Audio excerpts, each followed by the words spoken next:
사함받은 후 새 사람 되어서 주 앞에 서는 날 늘 찬송하겠네. 주의 은혜로 대속받아서 피와 같이 붉은 죄는 같이 이겨. 아버지, 지금 아버지 예배를 사랑하는 아버지 사모하는 처처마다 아버지 온라인으로 함께하는 세계 곳곳마다 아버지 주님의 이름으로 드리는 예배를 통하여 주님 홀로 이 시간 영광 받아 주시옵소서. 아버지, 주님은 생명이요 부활이십니다. 아버지 전능자이시고 역사의 주관자이시고 온전하신 우리 주님이십니다. 아버지 1.1핵이라도 틀림이 없으신 우리 주님, 아버지 주님을 신뢰합니다. 아버지 이 시간 확신과 도전의 시간이 되길 원합니다. 아버지 아멘으로 승리하게 하여. 시간은 영상으로 대신하여 우리 성가대 찬양 함께 올려드리겠습니다.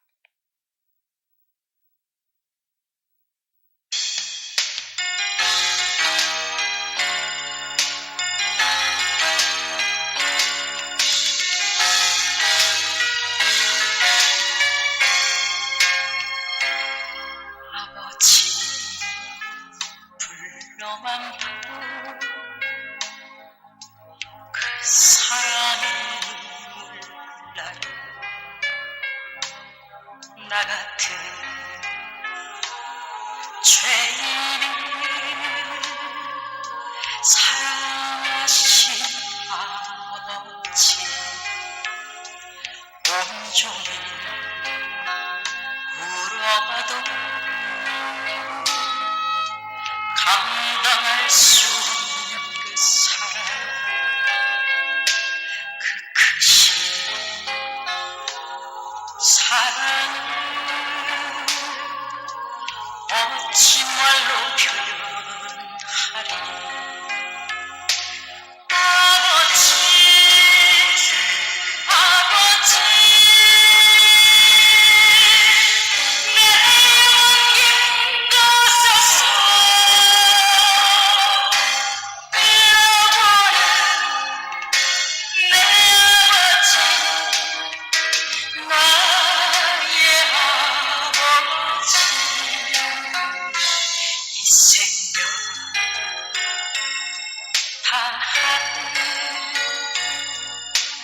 그날까지 지키시고 인도하실 참 좋으신 나의 아버지.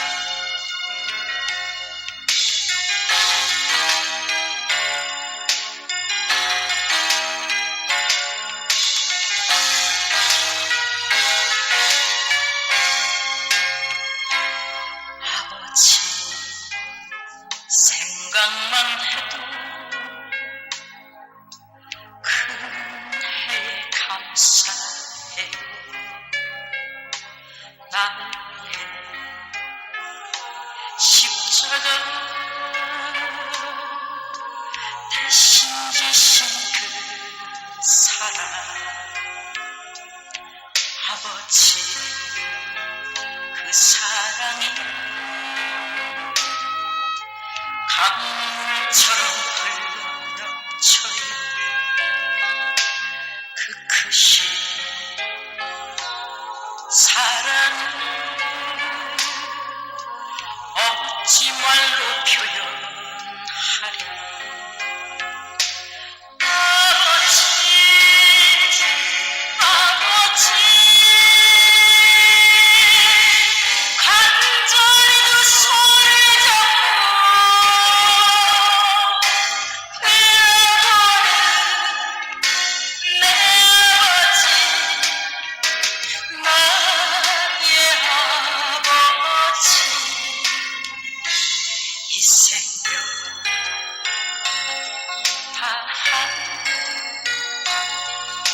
그날까지 동행하며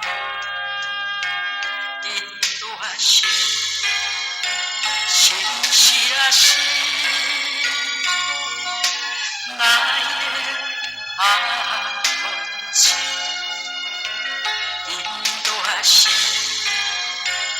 참 좋으신 나의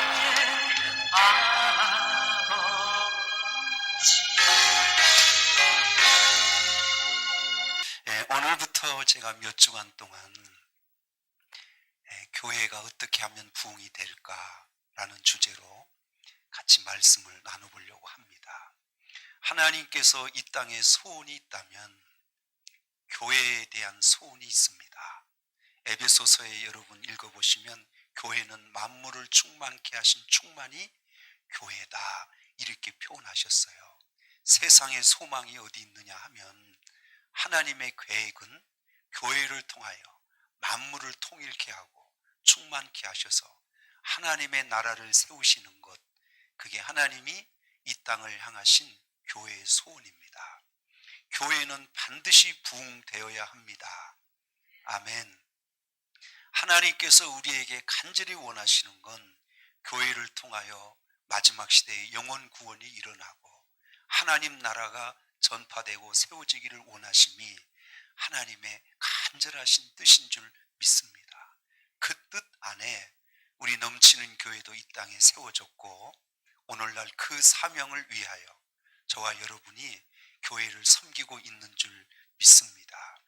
오늘 본문 이 사도행전 9장은 이방의 교회들이 퍼져나가면서 교회들이 성장하게 되는 기초 작업을 하는 내용이다 이렇게 보시면 됩니다. 이방의 사도로 부르심을 받았던 사도 바울이 성령의 은혜를 받고 가는 곳마다 복음을 전하며 곳곳에 뭐를 세웠을까요? 교회를 세웠어요. 그러면서 초대교회들이 당시에 불릴 듯 부흥되고 세워졌던 계기가 되었습니다. 사도 바울을 하나님이 이방의 교회를 세우는 사도로 쓰신 거죠. 이 사도 바울 얘기를 오늘 본문 우리 잠깐 한 부분을 읽었는데요. 어느 날 사도 바울이 다메섹을 향하여 가고 있었어요. 이유는 그곳에 그리스도의 도를 전한다는 사람들이 있다는 거예요. 유대인이었습니다. 유대교를 믿었던 사도 바울은 예수 그리스도가 이단인 줄 알았어요. 그래서 이단들을 잡아다가 감옥에 가두려고 다메섹의 소문을 듣고 잡으러 간 겁니다. 다메섹 앞쪽에 왔을 때 하나님이 강력한 빛으로 그의 눈을 멀게 하고 그는 그곳에서 거꾸로 졌습니다. 그리고 나서 그가 예수를 만났죠. 나는 내가 핍박하는 예수다. 거기서 이 사도 바울이 개종을 합니다. 그리고 3년 동안 교육을 받고 드디어 복음을 전하기 시작해요. 전하는데 한계가 있었어요. 예루살렘 교회가 그 당시에 총회 교회였습니다. 예루살렘 교회와 사도들이 자기를 사도로 인정을 안 해주면 이 복음이 전하는데 한계가 있는 거예요. 그래서 예루살렘 교회, 총회 교회로 사도 바울이 갔어요. 나를 사도로 좀 인정해 달라. 나도 여러분 사도들처럼 똑같이 예수 그리스도를 전하니까 나도 그걸 인정해 주면 이 복음이 훨씬 더 잘 전해질 것 같다. 그런데 여러분 예루살렘 교회가 사도 바울을 인정 안 합니다. 왜 그랬겠어요? 그는 이전까지 뭐 했던 사람이에요? 예수 그리스도를 믿는 자를 잡아다가 감옥에 가뒀던 이단이었습니다. 어떻게 그걸 쉽게 인정하겠어요? 근데 오늘 본문에 중간 역할을 하는 사람이 나타나요. 27절에 보면 한번 읽어볼까요? 본문 27절. 바나바가 데리고 사도들에게 가서 그가 길에서 어떻게 주를 보았는지와 주께서 그에게 말씀하신 일과 다메섹에서 그가 어떻게 예수 이름으로 담대히 말하였는지를 설명합니다. 제가 볼 때 이 바나바는 참 좋은 사람이에요. 그래서 이 바나바의 설득으로 인하여 사도 바울이 드디어 예루살렘 교회 총회에서 사도로 인정을 받아요. 이제부터 복음을 더 힘있게 왕성하게 전할 수 있게 되었습니다. 이전까지는 유대인들을 향하여 복음을 전하다가 29절을 한번 보시면 29절 읽어보죠. 또 주 예수의 이름으로 담대히 말하고 이제 인정을 받으니까 더 힘있게 복음을 전하게 됐고, 그 다음 보시면 어디까지? 헬라파 유대인들과 함께 말하며 변론하니 그 사람들이 그를 죽이려고 힘썼다 그랬어요. 헬라파는 이방의 사람들이 개종을 해서 교회에 온 성도들이에요. 그러니까 쉽게 이야기하면 외국인 성도예요. 근데 이 헬라파 유대인들에게 복음을 전했더니 어떤 결과가 돌아오냐면 사도 바울을 죽이려고 하는 겁니다. 이전에도 그랬어요. 유대인들도 사도 바울을 죽이려고 했고, 헬라파 유대인들도 사도 바울을 죽이려고 했고, 이게 너무 심각하게 상황이 돌아가는 거예요. 이대로 뒀다가는 예루살렘 교회와 당시 교회들이 사도 바울 때문에 피해를 입게 됐어요. 그래서 그 다음 절을 한번 띄워보시면 30절, 형제들이 알고 가이사라로 데리고 가고 내려가서 어디까지 내보내요? 이제 다소가 이 사도 바울의 고향입니다. 너 조용히 좀 숨어 있어라. 좀 잠잠해질 때까지 너로 인하여 교회가 함께 핍박을 받고 어려움이 왔다. 잠잠히 좀 숨어 있어라. 그래서 다소에서 좀 한 여러 시간을 숨어 있게 됩니다. 그리고 나서 소문이 들렸어요. 오늘 본문 제가 여러분과 함께 나누려고 하는 중심 본문인데 31절 이 소리를 듣게 됩니다. 읽어보시죠. 31절. 그리하여 온 유대와 갈릴리와 사마리아 교회가 뭐하여? 평안하여 어떻게 되죠? 든든히 서가고 그랬습니다. 그 다음은 제가 다음 주에 설교할 거니까 여기까지만 좀 보시면 되겠어요. 소문이 들리기를 이 핍박 죽이려고 하던 이 환란, 이 핍박들이 사도 바울이 다소에 좀 숨어 있는 동안에 그게 좀 사라진 것 같아요. 그리고 무슨 일이 일어났냐면 유대와 갈릴리아 사마리아 교회가 평안하더니 어떤 일이 일어나요? 든든히 서갔어요. 그리고 마지막 보면 수가 더 많아졌더라 그랬어요. 이렇게 딱 보면 이제 이 사건 이후로 교회들이 평안한 가운데 어떻게 됐다는 얘기예요. 교회들마다 부흥이 일어났다는 얘기죠. 여기까지 이해되시면 아멘. 저는 이렇게 생각해요. 우리 넘치는 교회도 하나님의 소원이 있어요. 우리 교회가 부흥되기를 원하십니다. 아멘이죠. 그런데 이 부흥은 어떻게 일어나느냐?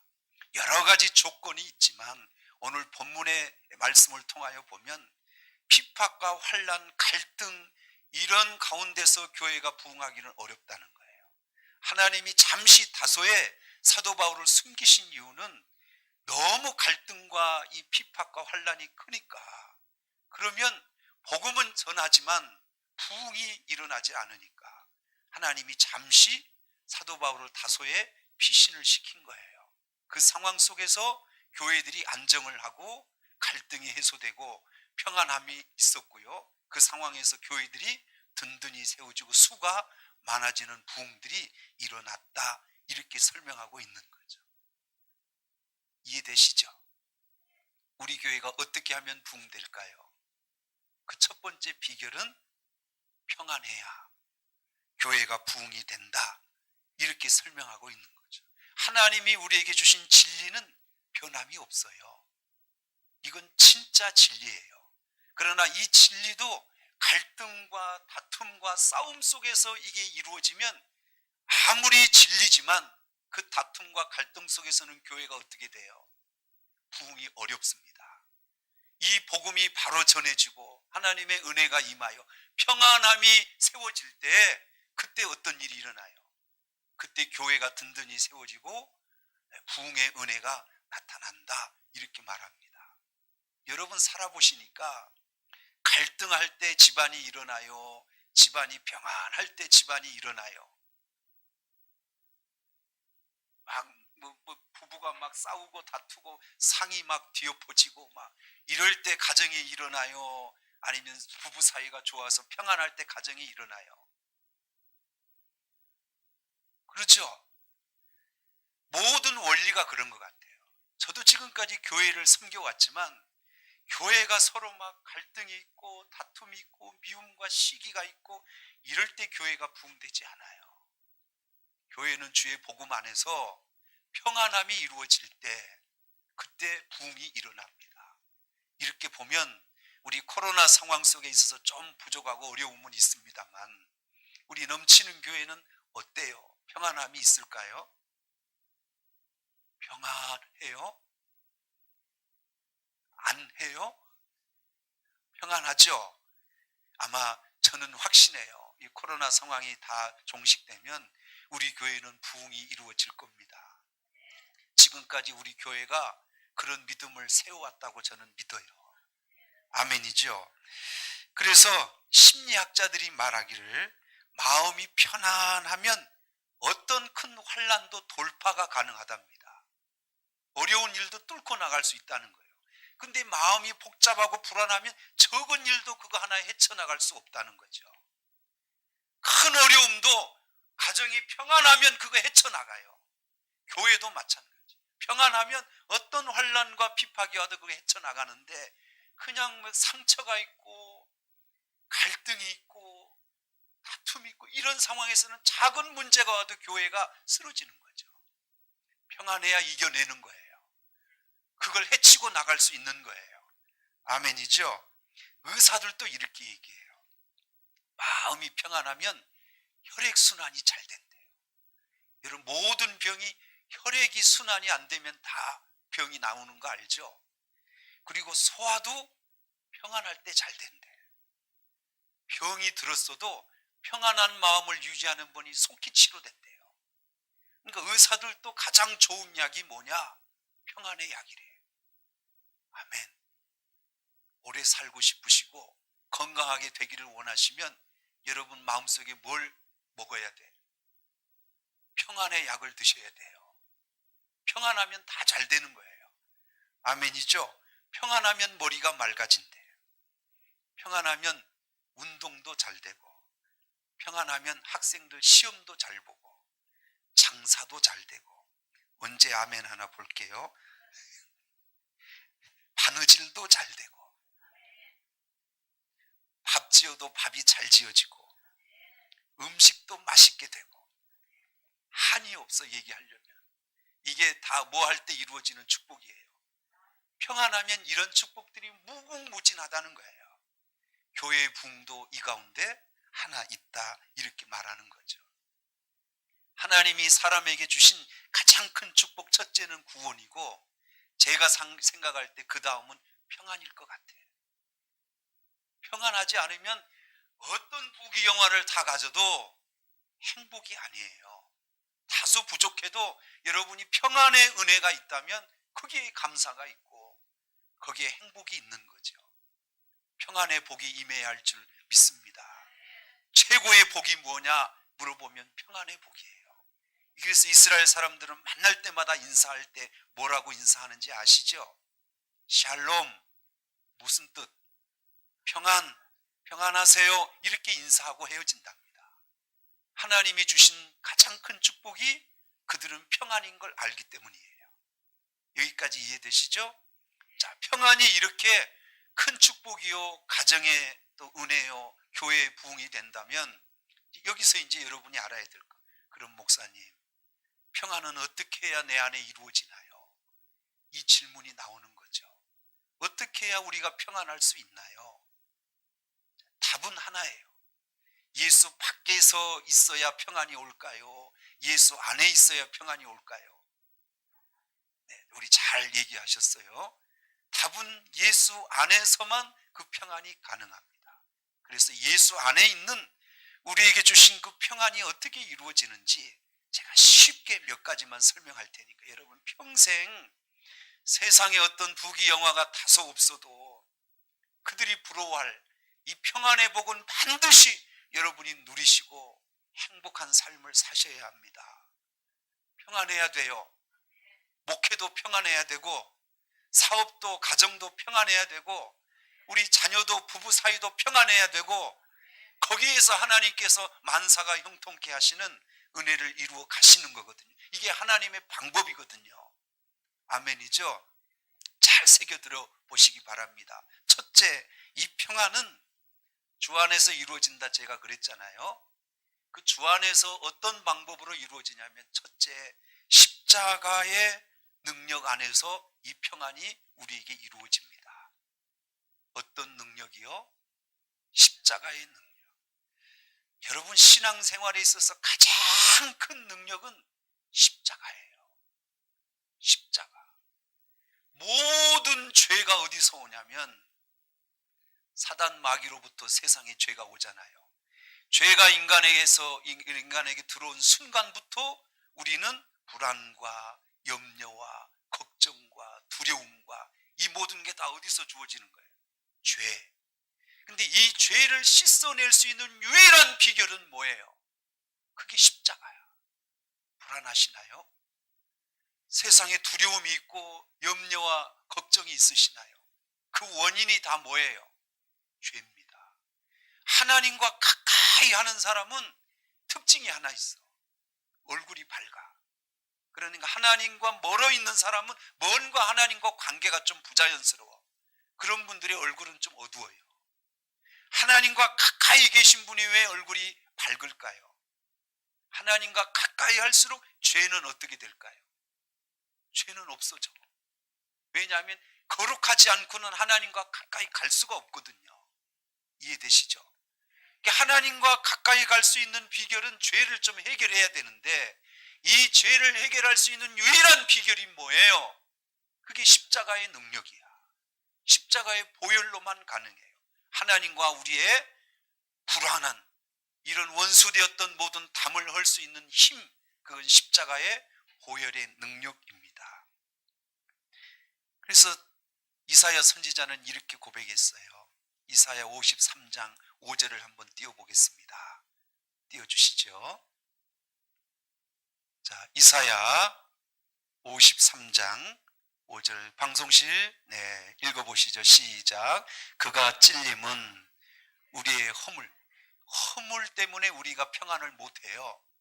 근데 하나님이 그걸 어디서 찔려서 피를 흘려서 해결해 주시고, 그 다음 그가 상함은 우리의 죄악 때문이라. 그가 징계를 받음으로 우리가 뭘 누려요? 주님 십자가에서 저 고난과 피를 흘리심으로 우리가 평안을 누려. 그 다음에 그가 채찍에 맞음으로 우리는 나음을, 우리 영혼의 병도 치료되고 육신의 병도 치료되고 삶의 죄도 치료돼. 그러니까 결국은 우리에게 주신 평안은 어디에서 이루어지는 거예요? 십자가의 피 흘리심으로 우리에게 이 평안이 주어진다, 이렇게 말합니다. 자, 저를 한번 보세요.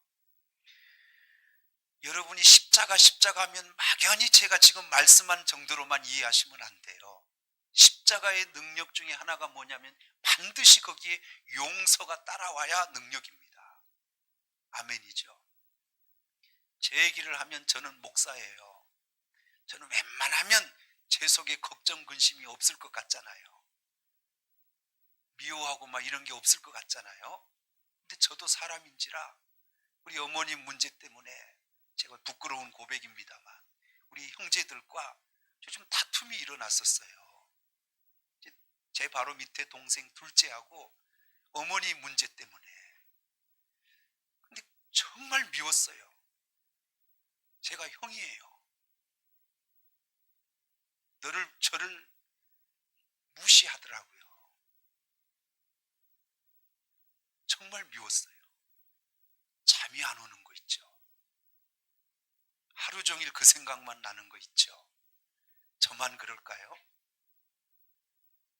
근데 제가 괴로워. 위가 쓰려요. 위장이 쓰려지더라고. 그리고 막 피곤해. 이걸 어떻게 해결할까? 어떻게 해결할까? 참아보고 애써보고 명상도 해보고. 근데 여러분, 안 되는 거 있죠. 근데 해결 방법이 하나가 딱 나오더라고. 주님이 그래요. 나도 너를 용서했다. 네가 나한테 용서받을 죄인 아니잖아. 나도 십자가에서 내 목숨을 주고 너를 용서했다. 너도 용서해라. 주님의 이 십자가의 용서함을 저도 받아들이고 그래, 밉고 참 밉고 또 미운 동생이지만 그가 나한테 뭐 잘못을 빌어서 용서한 게 아니라 주님의 십자가로만 용서가 되겠구나. 그래서 제 마음속에 동생을 용서하기로 했어요. 그때 비로소 잠이 오는 거예요. 십자가가 뭐예요? 제가 만약 동생을 향한 미움을 계속 갖고 있었다면 제 마음에 평안이 있을까요? 없을까요? 없어요. 저는 목사에도 평안을 못 누렸을 겁니다. 그런데 주님의 십자가는 역시 능력이야. 용서가 가능하게 되니까 드디어 제 마음에 평안이 오는 겁니다. 용서하셔야 됩니다. 아멘. 그냥 말로만 십자가가 아닌 거라요. 어떤 분이 시골을 가는데 여인들이 옛날에 그 우물가에서 물동이를 가지고 물을 퍼가지고 집으로 이렇게 물동이를 이고 가는데 여러분 해보셨어요? 기술이 없으면 막 흔들리다가 위에 그 항아리 물이 어떻게 돼요? 해봤죠? 남자분들은 뭘로 했죠?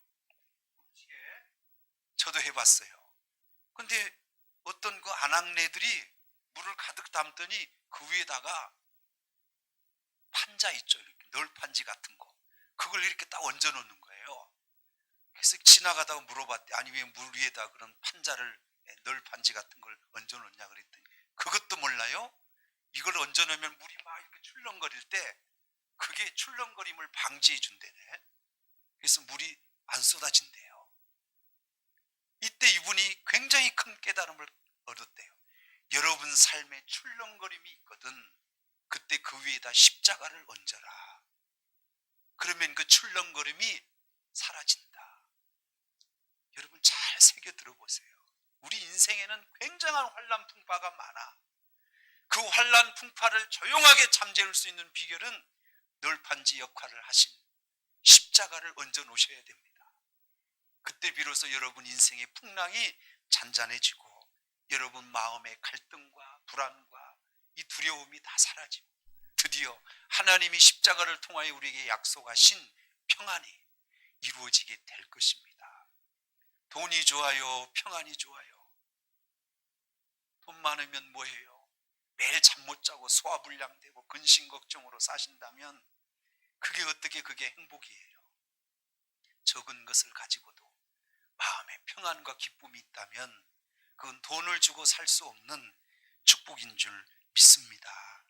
이 평안은 오직 주님의 십자가의 능력으로만 우리에게 이루어진다라고 말씀해 주시는 거죠. 이해되시죠? 그래서 여러분 십자가를 더 능력 있게 붙드시기를 주의 이름으로 축원합니다.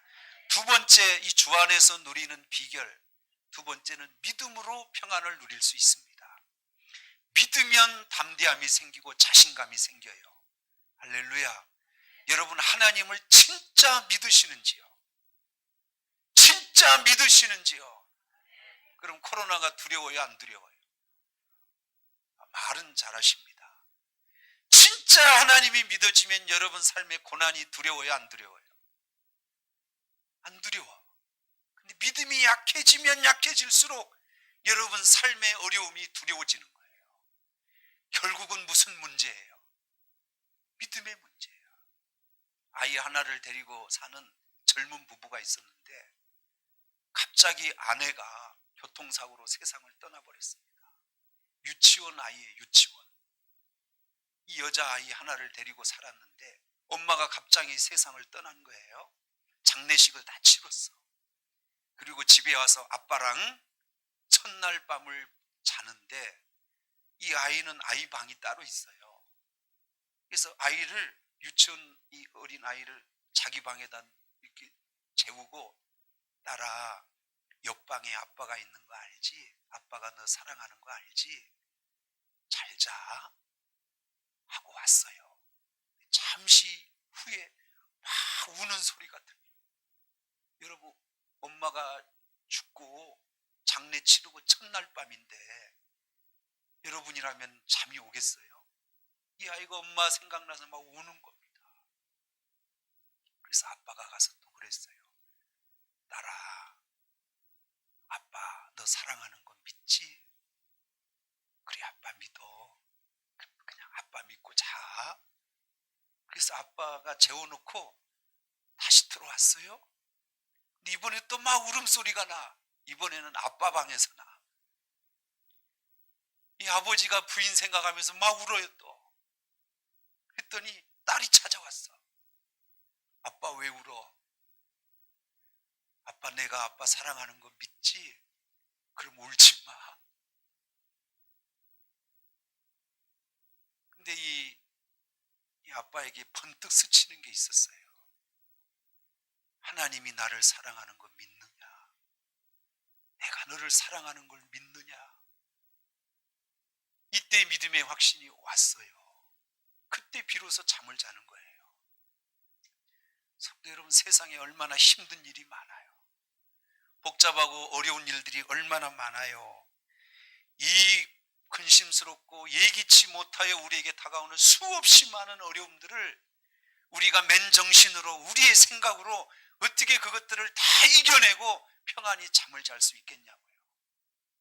다 맡겨놓고 그분이 나를 보호해 주시고 나를 인도해 주시고 코로나 속에서도 나를 지켜주시고 어떤 세상의 어려움 속에서도 나를 지켜주신다는 뭐가 있을 때, 믿음이 있을 때, 그때 비로소 우리 인간은 평안을 누릴 수 있습니다.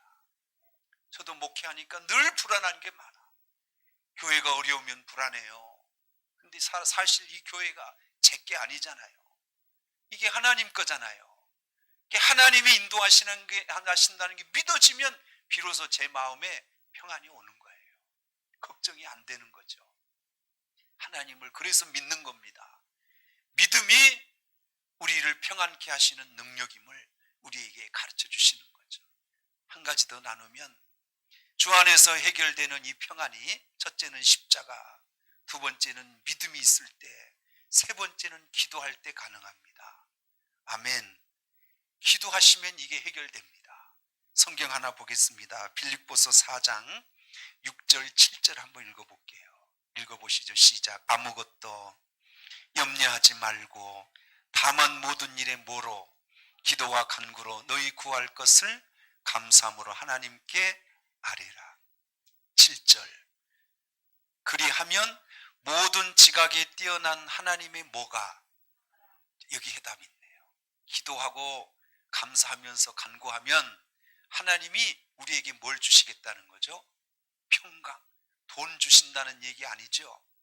뭘 주셔요? 평강이 그리스도 예수 안에서 너희 마음과 뭐를요? 생각을 여러분 기도해 보십시오. 저 평강이 기도하는 자에게 우리의 마음속에 우리 생각 속에 임해요. 그때 비로소 우리가 평안할 수 있고 안정을 찾을 수 있어요. 기도가 능력인 걸 우리에게 말씀해 주시는 거죠. 이해되시죠? 여러분 사무엘상 1장에 보면 한나라고 하는 여인 사건 아시죠? 아이를 못 낳아. 근데 이 둘째 부인, 이 분인나는 아이를 잘 낳아. 그래서 본 부인을 막 괴롭혀요. 살 수가 없었어요. 괴로워서.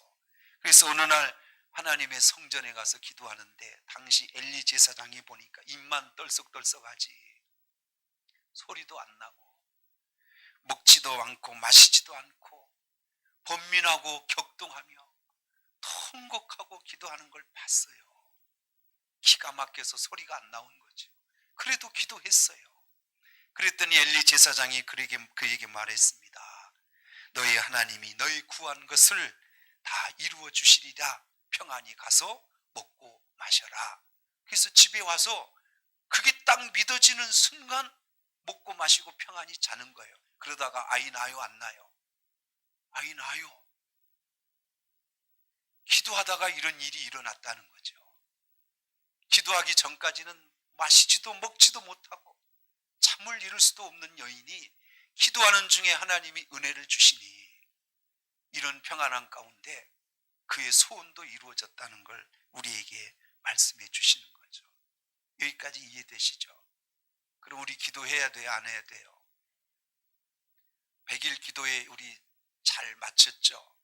오늘 대표 기도하신 우리 권사님도 100일 기도 대행진을 통하여 받은 은혜 이렇게 좀 언급하셨는데 참 놀라운 하나님의 역사들이 있었으리라고 믿습니다. 지금 두 분이 저에게 간증문을 보내주셨는데 제가 막 울컥했어요. 아, 하나님의 은혜가 참 크구나. 역시 기도할 때 하나님께서 역사하심이 계시구나. 늘 기도하시는 줄 압니다. 기도는 신앙생활의 필수입니다. 아멘. 이렇게 어려울 시대일수록 우리는 더 기도하는 자로 살아야 할 줄 믿습니다. 아멘이죠. 이왕 나눴으니까 한 가지 더 나누면 좀 순서적으로 한번 살펴보면 세상에 있는 평안은 늘 움직이는 평안이에요. 있다 없다 사라지는 평안이에요. 믿을 수 없는 평안이에요. 그러나 예수 안에 있는 평안은 흔들리지 않는 평안이에요. 이해되시죠? 예수 안에 있는 평안이 어떻게 우리에게 이루어지느냐? 첫째, 십자가의 능력으로. 둘째, 믿음의 역사로. 셋째, 기도함으로. 너무 잘하셔요. 마지막 하나만 더 하면 성령의 은혜로. 성령의 은혜로 이 평안이 우리에게 이루어집니다. 오늘 우리 사도행전 이 본문도 읽었지만 사실 사도행전은 성령 행전이에요. 사도와 제자들이 예수님이 십자가에 죽고 나신 후에 복음을 전할 수가 없었어. 왜냐하면 예수님을 잡아 죽인 것처럼 자신들도 복음을 전하면 예수님처럼 잡아 죽일 걸 아니까 두려워서 감히 복음을 전할 용기가 없었어요. 숨어 있었어요. 오순절날 성령이 왔지요. 이 성령이 임한 후로 제자들이 달라졌어요. 이 겁장이, 이 두려움에 쌓여있던 이 제자들이 갑자기 하나님의 평안이 오는 거예요. 그리고 담대함이 오는 거예요. 이 평안은 성령이 주신 거예요. 아멘이죠. 이 평안이 임하면서부터 이 제자들이 거리로 나와 예수 그리스도 부활하심 이 사건을 전하기 시작한 겁니다. 놀라운 역사들이 일어나기 시작했어요. 결국은 성령의 은혜 속에서 제자들이 그 평안함을 찾지 못했다면 이런 부흥의 역사들은 일어날 수 없었다는 거죠. 조금 더 이렇게 사도행전 읽어가다 보면 스데반이 나오잖아요. 역시 복음을 전하다가 돌에 맞아서 죽게 되었어요. 그러나 그가 성령이 충만하여 하늘을 쳐다봤더니 하늘 보좌에 예수님이 일어나셨어요. 그를 향하여 손을 내밀고 맞이하는 모습이 보였대잖아요. 그게 맨정신으로 보여요? 뭐 했을 때? 성령이 충만했을 때 예수님이 그를 붙들고 있음을 보여서 그가 천사의 얼굴처럼 그런 얼굴이었다잖아요. 이게 세상의 생각으로는 안 될 거죠. 성령의 은혜로 그는 그 죽음의 상황 속에서도 평안하여 천사의 얼굴을 할 수 있었다는 거죠. 이렇게 보면 세상에서 가장 큰 축복이 무엇일까? 평안이에요. 조금 부족해도 괜찮습니다. 평안하시면 일이 풀려요. 평안하면 교회도 부흥돼요. 평안하면 부부 사이도 좋아지고 자녀 사이도 좋아지고 가정도 행복하게 되는 줄 믿습니다. 그래서 이 평안은 세상에서는 찾을 수가 없어요. 가짜요. 다 움직이는 평안이에요. 사라지는 평안이에요. 그러나 예수 안에 있는 평안은 세상에 주는 것 같지가 않아. 영원한 평안이에요. 우리에게 행복을 주는 평안입니다. 주님이 주시는 이 평안을 평생에 누리시는 저와 여러분이 되시기를 주의 이름으로 축원합니다. 나의 일생 다가도 기도하며 살겠습니다.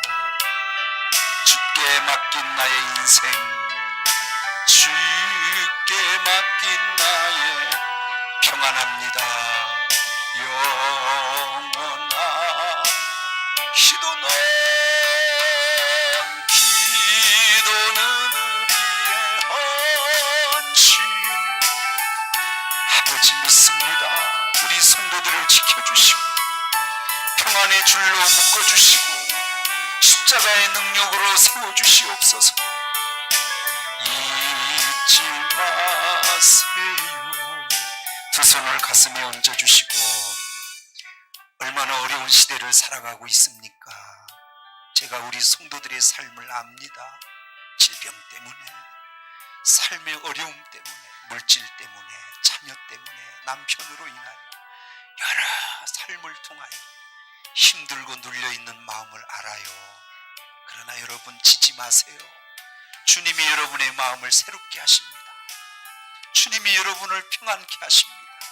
그래야 살 수 있어요. 그래야 웃을 수 있어요. 평안하지 못하면 우리 삶은 아무것도 아닙니다. 주님 평안의 능력을 주옵소서. 오늘 주신 말씀 기억하시고 힘차게 주님 한번 외치며 기도합니다. 주여!